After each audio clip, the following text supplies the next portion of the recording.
Senhor, fazei-me instrumento de vossa paz. Onde houver ódio, que eu leve o amor.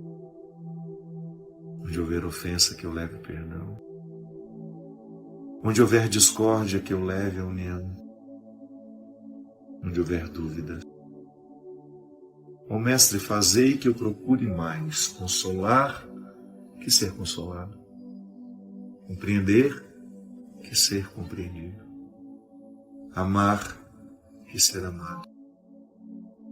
Pois é dando que se recebe. É perdoando que se é perdoado. E é morrendo que se vive para a vida eterna.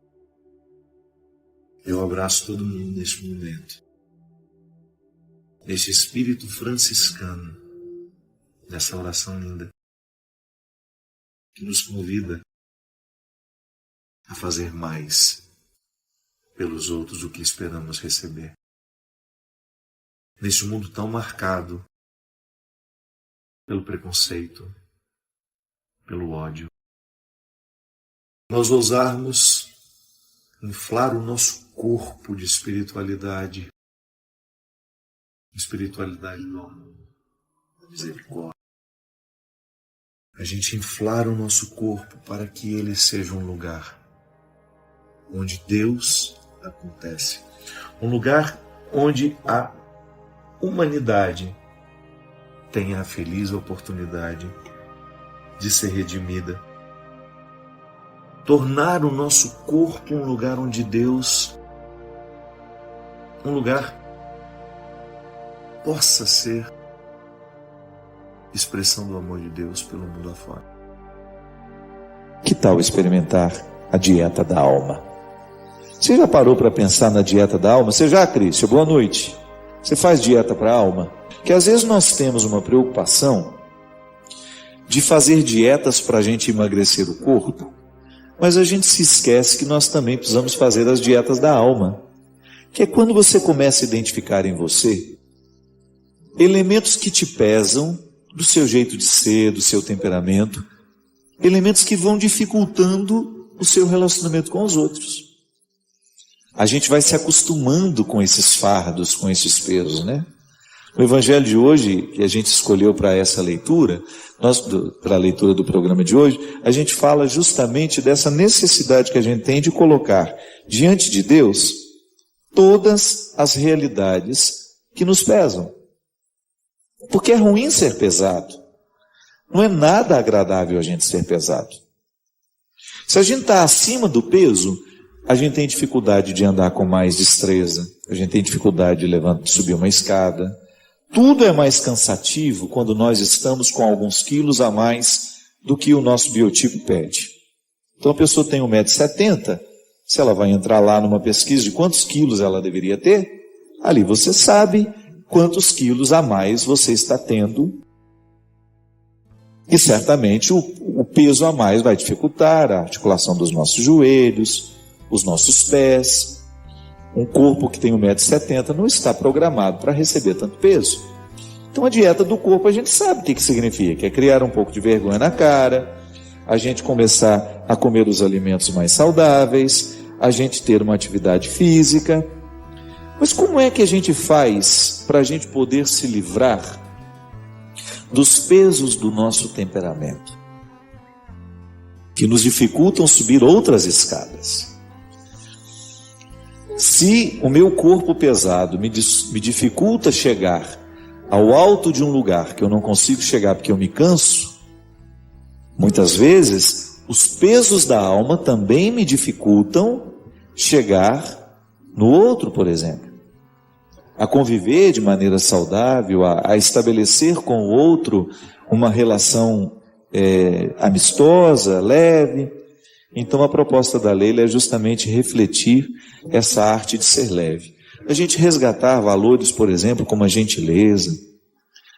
Quando a gente assume a gentileza como uma proposta de vida, nós estamos mergulhando no coração do Evangelho, que é o território, né, da gentileza, da fraternidade, do respeito ao outro. Enfim, tantas coisas que a gente vai assumindo e que vão dificultando essa leveza interior. Ou você que já está consciente da necessidade de viver, né? De ficar um pouco melhor, de livrar-se um pouco desses fardos, aproveite para acelerar dentro de você esse processo.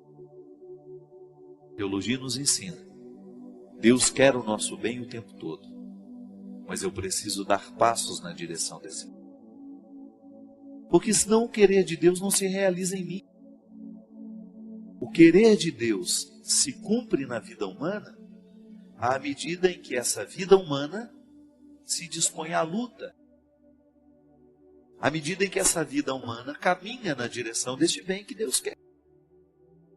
É assim que nós fazemos a vontade de Deus se concretizar na nossa vida. O sonho que Deus tem para mim, o sonho que Deus tem para você, passa o tempo todo pela nossa realidade.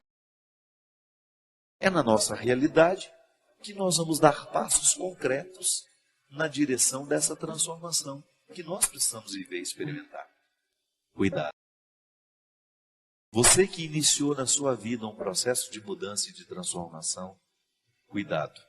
Jesus foi muito sábio quando nos propôs: vigiai e orai.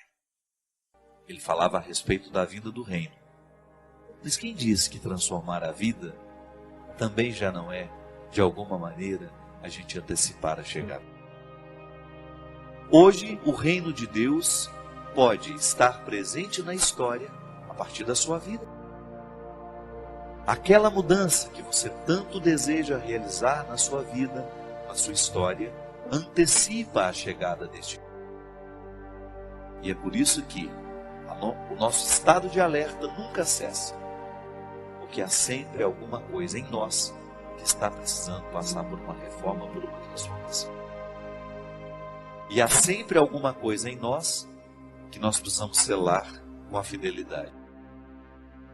E esse alerta é justamente para que a gente não perca o fio da meada, para que a gente não se esqueça do compromisso que a gente assumiu antes de ser com outro, um compromisso com a gente mesmo. A experiência do amor próprio é a primeira realidade que Jesus transforma quando encontra a gente. Quando a gente se deixa encontrar por Jesus, a primeira coisa que Ele realiza na nossa vida é isso. Ele faz a gente voltar a gostar da gente mesmo. Ele faz o amor reacontecer. Aquele que está em Deus precisa voltar.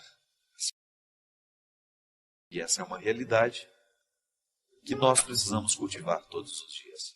Porque senão, muito facilmente, a gente vira nosso inimigo. E a gente começa a lutar contra a gente mesmo. E a gente começa a trazer toda a destruição para dentro de nós, esquecendo até muitas vezes que nascemos para a vitória, para a realização. Proclamar a vitória de Deus é um jeito interessante que a gente tem. Primeiramente, reconhecer aquilo que nós esperamos dele. Porque quando a gente proclama a vitória de Deus na nossa vida, nós estamos reconhecendo que em nós há uma parte que a Ele pertence.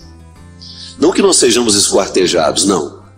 Essa totalidade do ser humano consiste em compreender que nele há uma parte irrenunciável que pertence ao sagrado. Território sagrado. É a identidade cristã sendo assegurada nestes detalhes da existência. Quando a gente descobre que dentro de nós há um espaço para a coragem, mas que também há um espaço para a fraqueza. E que na reconciliação dessas duas realidades, porque elas precisam ser reconciliadas o tempo todo, uma vez que ninguém é corajoso sempre, mas ninguém também é um fracote sempre. Nós fazemos a mistura, a transição de o tempo todo a gente se reconhecer em algum lado dessa história. Não te condenes a morrer com os teus defeitos. Coisa mais triste, minha gente, é quando a gente fala assim: eu sou assim e não mudo. Porque quando a gente diz que a gente não vai mudar, de alguma forma a gente já começou a morrer. Porque aquilo que não muda é aquilo que está morto. Por isso que o conceito de santidade é um conceito dinâmico que nos move o tempo todo para a vida. Santo não é aquele que está no definitivo, não. Santo é aquele que está no movimento constante de lutar para ser melhor. Santidade Todos nós somos convidados a viver. E às vezes nós achamos que santo é coisa de gente que já está no altar. Não. Santidade é uma realidade, é uma luta para a qual todos nós estamos convocados. Não tem que ficar se acomodando nos defeitos que a gente tem. É tão bom a gente ter a sensação que cresceu. Erga os olhos, destranca a tua voz. Vem receber novas vestes de luz e proclama comigo a vitória de Deus. Destranca a tua voz. Você que tantas vezes tem medo de dizer, você que tantas vezes tem medo de falar das tuas dificuldades, dos teus limites. É tão bom a gente ter coragem de assumir que a gente é frágil. É tão bom a gente ter coragem de assumir a fragilidade, porque depois dela, a coragem toma conta de nós. E isso é realidade, não é uma conversa fiada, não. Às vezes nós nos empenhamos tanto para vencer, mas a gente esquece de um detalhe pequeno e tão fundamental na vitória. Para a gente alcançar a vitória, nós precisamos o tempo todo fazer a experiência constante de permitir que aquilo que é parte de Deus em nós, que Ele cuide, que Ele alimente. Porque aquilo que é dele, Ele já está fazendo acontecer. Agora, a vitória muitas vezes não ocorre porque falta a nossa disposição de trazer as talhas com água para que Deus faça a água transformar-se em vinho. Este movimento é humano, é decisão humana acreditar na palavra que transforma a água em vinho. Você já parou para pensar quantas realidades humanas você experimenta? Quantas realidades você hoje vive na sua vida que são semelhantes à história do vinho, da água que se transforma em vinho? Quantas realidades humanas você precisaria ter a coragem de apresentar ao Senhor e dizer: ó, essa é minha água, que eu gostaria muito que o vinho acontecesse. Esta é a luta que eu trago, Senhor. É o empenho que eu tenho vivido todos os dias da minha vida, e eu espero pelo teu milagre. Porque eu sei que esse milagre se dá a partir de dois caminhos, o meu e o seu, que num determinado momento se juntam. São dois gestos que têm o poder de transformar e de acontecer e de fazer aquilo que antes parecia impossível. Causas impossíveis, nós costumamos dizer. Existem muitas causas que são impossíveis, é porque a gente ainda não fez o que é possível. Nós só temos o direito de esperar pelo impossível, depois de termos feito tudo o que nos foi possível. E trazer a talha com água é um jeito que a gente tem de apresentar ao Senhor o nosso empenho e a nossa disposição. Deus entra na nossa vida, é aqui. Às vezes a gente costuma falar que quem se converte é o coração, né? Mas vamos ser concretos hoje. Deus entra pela cabeça, sabe por quê? O coração é apenas metáfora daquilo que o cérebro já decidiu. Você ama é aqui. Por isso que quando a cabeça não funciona, quem sofre é o coração. Quando a gente não decide certa pessoa que nós vamos amar, quem sofre é o coitadinho aqui, que vai vivendo as pressões, né, e depois ele vai infartando aos poucos. É assim. Deus acontece na nossa cabeça. Por isso que os gregos tinham uma expressão muito interessante que pertence ao contexto da filosofia, que uma pessoa está de fato modificada é depois que aconteceu nela a metanoia. Sabe o que significa metanoia? Mudança de mentalidade. Aquilo que antes girava para a direita, agora gira para a esquerda. Isso é conversão. O nosso raciocínio conseguiu englobar algumas realidades que antes ele não englobava. Aí a gente pensa com mais amplitude. E às vezes as coisas vão mal na nossa vida é porque falta visão mesmo. Falta a gente pensar diferente. Porque Deus acontece na nossa vida quando a gente pensa. Deus acontece na nossa vida quando nós agimos pelo bom senso. Ou quando nós começamos a colocar a vida a partir de algumas reflexões. Ou quando nós começamos a viver de maneira mais refletida. Aí a gente começa a abrir os horizontes para aquilo que antes parecia tão estreito. Aí nós começamos a acender luzes em lugares que antes estavam tão escuros. E é isso que nós queremos fazer.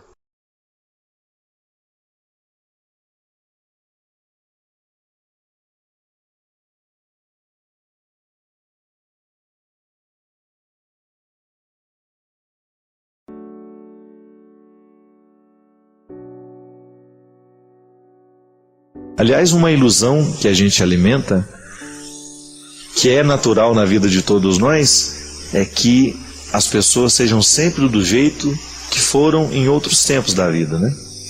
Aliás, eu fico pensando que as amizades que são duradouras são aquelas que resistem a esses processos naturais de mudança.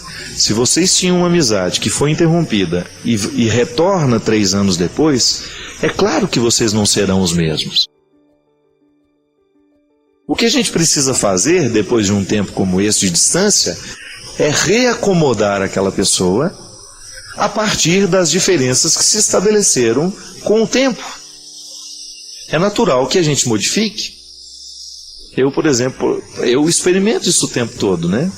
A minha vida muda muito. Um tempo eu estou aqui, outro tempo estou lá, e eu tenho muitos amigos, graças a Deus. Eu tenho conhecidos e amigos, né, pelo Brasil afora. Alguns são amigos de verdade, fazem parte da minha vida, sabem tudo que eu estou vivendo.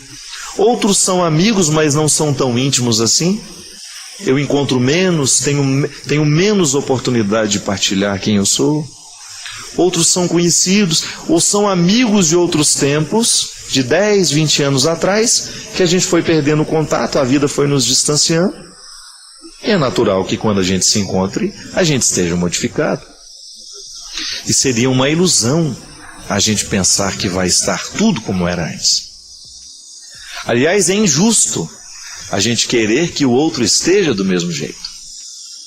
É uma injustiça com o outro a gente esperar que ele venha a agir da mesma forma. E muitas vezes, Isaac, quando nós queremos que seja da mesma forma, a gente se priva do novo tempo que a amizade pode representar na nossa vida. Quando a gente começa a criar aquela necessidade de fazer o outro ser do mesmo jeito que ele era naquele tempo, a gente acaba perdendo a oportunidade de ter o outro como ele é hoje. Não é verdade? Muitas vezes, na nossa ansiedade de querer que o outro volte a ser quem ele era, a gente perde a oportunidade de ter quem ele é hoje, que a gente modifica. Veja bem você, tudo aquilo que aconteceu na vida dele ao longo desses 3 anos, que você não esteve presente, que você não viu, você perdeu um pouco o contexto do outro. Eu gosto de dizer que se você quiser verdadeiramente conhecer e compreender uma pessoa, entre no contexto dela. É igual conhecimento. Você não pode pegar uma frase, retirá-la do texto e querer entendê-la. Isso, do ponto de vista hermenêutico, é um crime. Todo texto pede um contexto. A pessoa humana também. Quer entender uma pessoa, vai visitar um pouco a família dela. Quer entender quem é seu amigo, por que ele age desta ou daquela forma, comece a conhecer um pouco mais a família deste seu amigo. Por isso que às vezes é mais fácil você entender o amigo quando você conheceu toda a família dele, o lugar onde ele nasceu, quem foram as pessoas que fizeram parte da vida dele. É interessante, né? De algumas pessoas nós possuímos o presente, mas outras possuíram o passado. Como é que eu posso amar alguém no presente desta vida se eu não tiver consciência que ele tem um passado que não me pertenceu? Chegou na minha vida agora e chegou trazendo uma história. O amor consiste nesta investigação positiva, né? Não é fazer, quero agora, vou fofocar, vou não. É um processo natural. Tanto é que faz parte da vida dos amigos contar o passado. Porque de alguma maneira nós estamos entregando para ele as chaves que nos abrem. Não é assim? Nós temos uma história. E não é para qualquer um que nós entregamos a chave da nossa história. A gente precisa confiar. E a amizade é um processo natural, onde você vai conhecendo o outro a partir do que ele manifesta, né? O outro é sempre um fenômeno diante de mim. Por que é um fenômeno? Porque ele é manifestação. Um dia você conhece o que ele tem de melhor, um dia você conhece o que ele tem de pior, e você vai juntando tudo isso. Você começa a saber como é que ele reage quando ele está com medo, quando ele está inseguro, como é que ele se mostra corajoso, como é que ele reage no momento que você está precisando de segurança, no momento que você chora, como é que ele reage diante do seu choro. O amigo é um aprendizado constante. O amigo é um território que você vai desbravando aos poucos, né? E junto. É aí que você vai identificando. É aí que você vai reconhecendo o tanto que deste território você já pode dizer conhecedor. Já chorou com ele? Já alegrou-se com ele? Já se desesperou com ele? Já sonhou com ele? Já ficou desempregado com ele?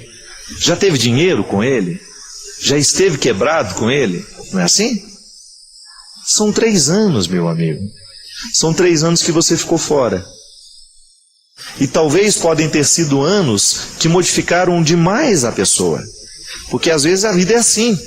Você tem aquele marasmo, aquele período, e de repente 1 ano é fundamental para influenciar radicalmente o jeito de ser daquela pessoa. Por exemplo, na minha vida, o ano de 1991 foi um ano definitivo. Mudou muita coisa na minha história. Foi o ano que eu saí de Minas Gerais, que eu fui morar em Santa Catarina. Foi o ano em que morreu o meu pai. Foi o ano em que os meus amigos, que até então eu tinha próximo de mim, ficaram distantes. Foi um ano em que eu passei inteirinho sem ver a minha mãe. Fiquei 1 ano e meio sem ir em casa. Veja bem, quando eu volto um ser humano modificado. Porque foi um ano intenso. Foi um ano de muitas realizações. Eu não posso, os meus amigos que me esperam, aqueles que verdadeiramente estão dispostos a continuarem meus amigos, eles vão dar uma observada, né? Como é que ele está? Como é que será que ele encarou a morte do pai? Como é que será que ele viveu esse processo de transição? É assim, meu caro. Não queira que o seu amigo seja o mesmo de 3 anos atrás. Mas agora você tem a oportunidade de demonstrar a sua qualidade de amigo. Porque a nossa capacidade de ser amigo precisa o tempo todo ser adaptada, ser modificada, ser melhorada. E isso é bom demais, você saber que ao longo da vida você tem a oportunidade de aprimorar a sua capacidade de amar. Isso é uma urgência, aprimorar o nosso jeito de amar. Aprimorar o nosso jeito de lidar com as pessoas. Porque esse é o nosso cartão postal. O que conta a nosso respeito? O que verdadeiramente transforma, né? O que verdadeiramente conta na nossa existência? É a maneira como nós lidamos com as pessoas. Uma pessoa dá ou menos certo, dá mais certo, dá menos certo, à medida em que ela é capaz de articular o que ela é com aqueles que estão sendo ao redor dela. Uma pessoa faz mais sucesso, uma pessoa dá mais certo, uma pessoa galga mais espaço, uma pessoa alcança mais conquistas, toda vez que ela sabe articular bem quem ela é. E eu ousaria dizer aqui que ser está diretamente ligado, a qualidade do ser está diretamente ligado à capacidade de amar. E amar não é outra coisa senão você articular o tempo todo aquilo que você é com aquilo que o mundo está sendo ao seu redor. É aí que a gente é amigo, não é? Você vai se transformar numa pessoa atraente para os outros à medida em que o outro percebe que você está articulando bem aquilo que você é com aqueles que estão ao seu redor. A gente quer ficar perto de quem faz isso com a gente, de quem se articula bem e de quem nos articula bem no seu jeito de ser. Porque a gente se enriquece. A gente cresce humanamente falando. Eu particularmente gosto, eu quero estar perto das pessoas que me articulam melhor. É uma questão de bom gosto, né? Eu quero estar ao lado de pessoas que me façam crescer. Mas toda vez que eu quero também exercer o mesmo na vida das pessoas, eu preciso ter essa sensibilidade olhar para ela, percebê-la que ela tem um contexto, que ela tem uma história e que agora está passando pela minha vida. A dinâmica é essa. Não tem outro jeito. O tempo todo passa pela nossa vida pessoas que nós nunca vimos, que nem imaginamos quem são. Esse é um mistério humano. Ou então pessoas que nós já sabemos quem são, mas quando a gente olha direito, a gente percebe que já estão modificadas. E esse é o desafio, minha gente.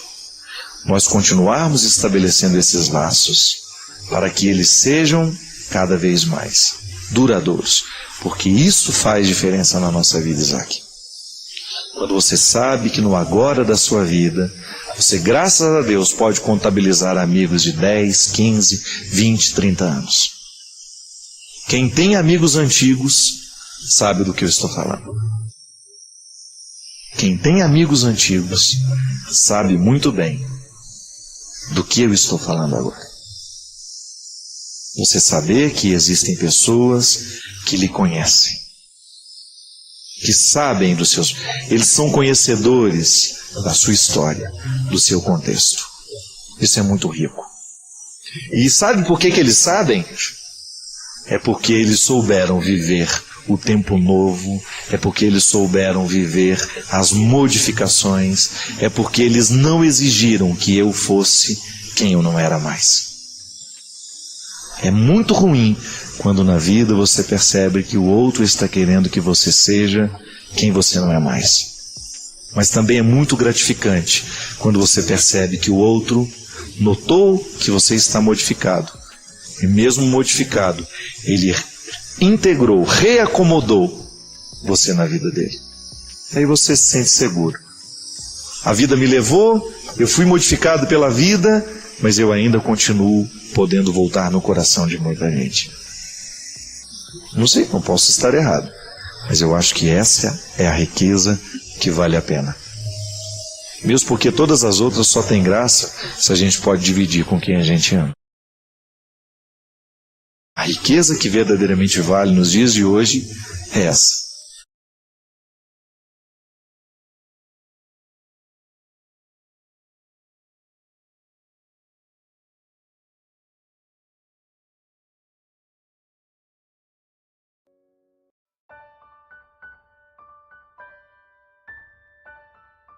Eu tenho uma passagem aqui no Evangelho de João que eu gosto.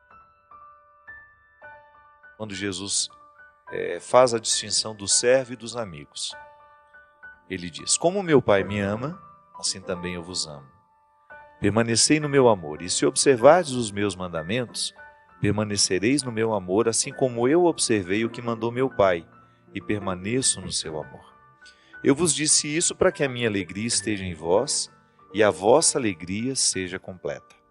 Este é o meu mandamento: amai-vos uns aos outros assim como eu vos amei. Ninguém tem maior amor do que aquele que dá a vida por seus amigos. Vós sois meus amigos, se fizerdes o que vos... Já não vos chamo servos, porque o servo não sabe o que faz o seu senhor. Eu vos chamo amigos, porque vos dei a conhecer tudo o que ouvi de meu Pai. Veja bem, é tão interessante quando a gente percebe que o que Jesus está nos propondo é um processo de maturidade mesmo. Às vezes eu vejo que no meu coração eu consigo identificar direitinho quando é que a minha relação com Deus passa pela servidão, quando é que ela passa pela amizade. Na servidão, porque às vezes o termo pode parecer bonito, né? Ah, eu sou servo. Cuidado. Muitas vezes na servidão pode haver uma espécie de troca. As pessoas muitas vezes compreendem que Deus é aquele homem que está atrás de um balcão oferecendo favores a quem se aproxima com humildade. Então faz toda uma oração já dizendo exatamente o que quer receber, porque não dá nem a Deus o direito de ser sábio e saber o que a gente precisa. E nós estabelecemos essa servidão que não chega a ser um valor. É uma obediência dos ritos, das leis, mas ainda não chegou a ser um valor. Porque Jesus chama atenção é justamente para isso. Ele não quer uma religiosidade, uma experiência de Deus. Isso ele fala para as pessoas do seu tempo e serve para nós, porque a sociedade parece que continua exatamente do mesmo jeito quando o assunto é religião. Ele quer que essas pessoas amadureçam para compreender que não é só obedecer a Deus, não é só procurar realizar aquilo que é o correto. É uma coisinha a mais. É um elemento a mais que nos diferencia como cristãos. É entrar no contexto da amizade. Como nós falávamos aqui, a amizade é um valor irrenunciável na vida de uma pessoa. Ter bons amigos é garantia de qualidade de vida. Porque é no amigo que a gente encontra, muitas vezes, o referencial para a mudança que a gente precisa. No amigo que a gente encontra a palavra que vai quebrar aquele paradigma antigo dentro de nós, que precisa ser substituído, que precisa ser superado. Porque às vezes nós ficamos fazendo a manutenção de posturas antigas que já não nos servem mais. Como se a gente quisesse vestir uma roupa que só nos serviu no tempo da infância. Às vezes é a voz que conselheira, amiga, que vem de fora, que nos dá a chave, né, para a gente poder abrir aquela porta, sair e conhecer. Jesus quer que os seus discípulos se tornem amigos. A regra continua para nós. Eu também preciso vencer dentro do meu coração o pobre território da servidão. Porque somente depois que eu sou amigo de Deus é que eu obedeço de verdade. Porque na amizade é que eu vou encontrar essa libertação. Na amizade que eu vou encontrar a liberdade. Eu gosto muito dessa frase que eu escrevi no livro O Discípulo da Madrugada. Só os livres obedecem realmente. Só quando eu sou livre de tudo aquilo que é amarra afetiva, psíquica, espiritual, é que eu tenho condições de obedecer. E obedecer é ouvir com o outro. Por isso que eu dizia no primeiro bloco que se a gente quiser ouvir a Deus, a gente precisa prestar atenção na voz da consciência. Que é a oportunidade que você tem de ouvir Deus em si mesmo. Não pode estar deitado lá na cama, na hora de dormir, que você tenha a oportunidade de escutar o que Deus tem a lhe dizer. Ouvir o que Deus tem a lhe falar. Aí você escuta com Ele. Isso é obedecer. Obedecer não é acatar uma ordem, mas é compreender o contexto da ordem que nos foi dada. Você ouviu com o outro. Você não só ouviu do outro. Está vendo que existe uma diferença muito sutil, mas interessantíssima para nos ajudar a compreender o que é obedecer a Deus? Ah, padre, então não é só acatar o que Deus me pede? Não. É você passar por trás, entrar no contexto daquilo que Ele lhe pede, compreender o que Ele lhe pede e então responder positivamente. Porque quando você compreende, você fica livre. Se eu peço ao Davi para fazer, Davi, derrube esse vaso. Ele não sabe por que eu quero que ele derrube esse vaso. Ele vai e apenas derruba.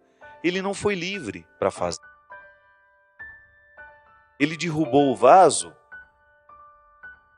sem nenhuma liberdade, porque ele não estava por dentro dos motivos pelos quais eu pedi que ele derrubasse o vaso. Agora, se eu, antes de pedir a ele que derrubasse o vaso, dissesse assim: Davi, tem uma cobra perigosa no lado de cá. Não é para matar não, é só para prender, para a gente depois tirá-la, levar embora. Derruba esse vaso. O vaso vai cair, ela vai ficar presa e a gente tem condições de resgatá-la. Aí ele ouviu comigo. Aí ele não só vai derrubar o vaso, ele vai de fato obedecer ao que eu pedi a ele. Está vendo como é sutil? E às vezes no nosso cristianismo nós somos tão imaturos que a gente passa uma vida inteira na servidão e não na obediência. A gente passa uma vida inteira na servidão e não na amizade com o Senhor. Nós que vivemos em comunidade, eu estou aqui com vários consagrados da Canção Nova, alguns de aliança, outros de comunidade de vida. A gente sabe como é difícil obedecer um superior. Geralmente a ordem vem de cima. Ela não foi uma ordem refletida com a gente. Quantas vezes eu, dentro do seminário, tive dificuldade de obedecer aos meus superiores porque eu não entendia o motivo daquilo que estava sendo pedido. E é por isso que o bom líder, o bom superior, é aquele que vai chamar e vai dizer: olha só, a gente está observando que você está tendo essas dificuldades. Aí eu começo a ouvir com ele. Aí quando ele me dá a decisão que ele já tomou por mim, mesmo que eu fique um pouco contrariado, eu ouvi com ele. Eu obedeci, isto é, eu mergulhei no coração dos argumentos, não me foram negados os argumentos, não me foi negado o direito de saber o porquê vamos derrubar o vaso para o lado de cá, ou porquê vamos transferir uma pessoa para lá. Por isso que a liderança cristã, minha gente, ela é muito exigente. Ser líder é até fácil. Agora, ser um líder cristão exige recrutar muito mais valores. Inclusive de respeitar totalmente aquele que lhe é obediente. De você dar a ele um alimento saudável. Ou até mesmo aliviar o sofrimento que aquela obediência vai causar. Porque às vezes a obediência vai gerar sofrimento em nós. Jesus obedeceu indo ao Calvário e morrendo na cruz. Poderia muito bem ter saído correndo. Mas por que ele verdadeiramente obedeceu? Porque ele havia compreendido os motivos de estar ali. Ele ouviu com o Pai que não havia uma outra forma de sair dali. Ele honraria aquela palavra até o fim. Ele daria o sangue até o fim por aqueles que ele amou, pelos valores que ele lutou. Então ele obedeceu, de fato. Ele foi livre. Jesus não foi amarrado ao Calvário. Ele foi muito livre para ser o crucificado que hoje nós olhamos na cruz. Ele não foi um prisioneiro que foi amarrado, torturado, sem querer. É claro que se ele pudesse ter mudado o curso da história, ele mudaria, mas ele sabia que não havia o que fazer. Então ele aceitou a cruz porque ele já tinha escutado com o Pai. Se ele retrocedesse, ele ia jogar por terra toda aquela verdade que ele havia ensinado. Se Jesus tivesse corrido da cruz, nós não estaríamos com essa Sagrada Escritura nas mãos e nem estaríamos com todo esse arsenal favorável à libertação humana. Nós não estaríamos com esse arsenal favorável de graças que não teríamos conhecido. É a obediência de Jesus, o ouvir com o Pai. Então quando eu quero ser um líder cristão, eu tenho que exercer a obediência da mesma forma. Tanto ajudando aquele que está debaixo da minha autoridade, quanto eu preciso obedecer a alguém também que está acima de mim. Obedecer é ouvir com o outro. O amigo é assim. Então tá bom, eu vou obedecer o que você está me dizendo. Mas por quê? Não é porque você está me dizendo e eu não entendi. É uma obediência cega. Não, é porque eu ouvi com você e eu entendi que isso que você está dizendo é melhor para mim. Aí a pessoa é livre. Ela não está fazendo apenas para agradar o outro. Ela está fazendo porque ela compreende a necessidade de realizar aquilo que a palavra disse, de transformar o que a palavra disse em atitude.